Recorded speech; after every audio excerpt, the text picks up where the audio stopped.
Hi everyone, Amber Canoy here with Everyday Kentucky. John Rich with ServiceMaster is with us, and we are entering into that season where weather just changes all the time, John. So I know that they say like an ounce of prevention is worth a pound of cure. So let's think about getting ready for winter. What do we need to do in the garage? Just the garage. Let's start there. Well, we want to check any exterior pipes along the exterior wall and make sure they're insulated. What about those people who have crawl spaces? We also need to check those for insulation on the pipes too.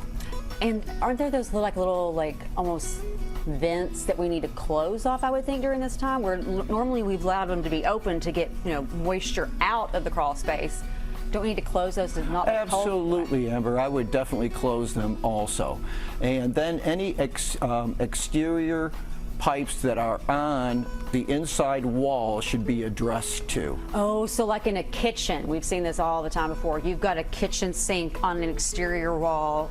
We've always seen people like open the doors and let the heat in, but we should insulate those a little bit better too during the winter? Absolutely, I would.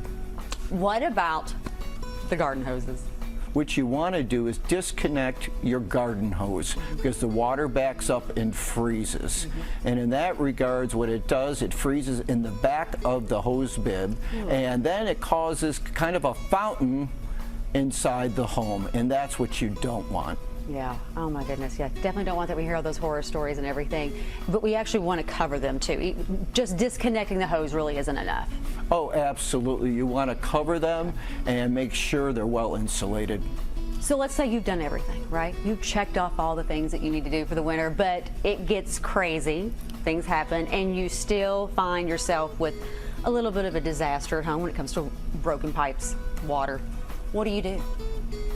Well, the first thing you want to do is the source. Can you turn the source of the damage off of where the water's coming from? Number two, where is it coming from?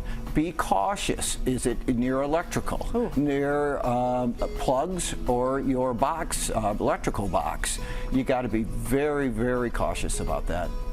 What do we do to get it resolved, kind of like get things back to normal? Once the source is turned off, we definitely want to call a good restoration company in that regards, and then we can come out and assess the situation.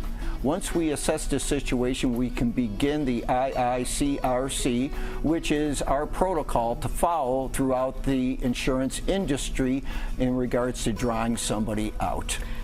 Are there going to be people who find out that their insurance isn't going to cover all this?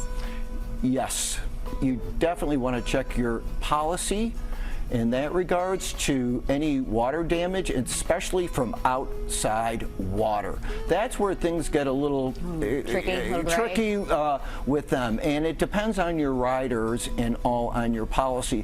But boy, you should be checking your policy once a year for this. I do a lot of water damages during storms that are non-covered losses, and it's a tough one for the homeowners, and it's a tough one for us too. Yeah, especially when you think you were covered. Absolutely. All right, well, I know people, if they have questions, they can get a hold of you or go online. At ServiceMaster Restore of Lexington, we've built our reputation on trust, training, and teamwork.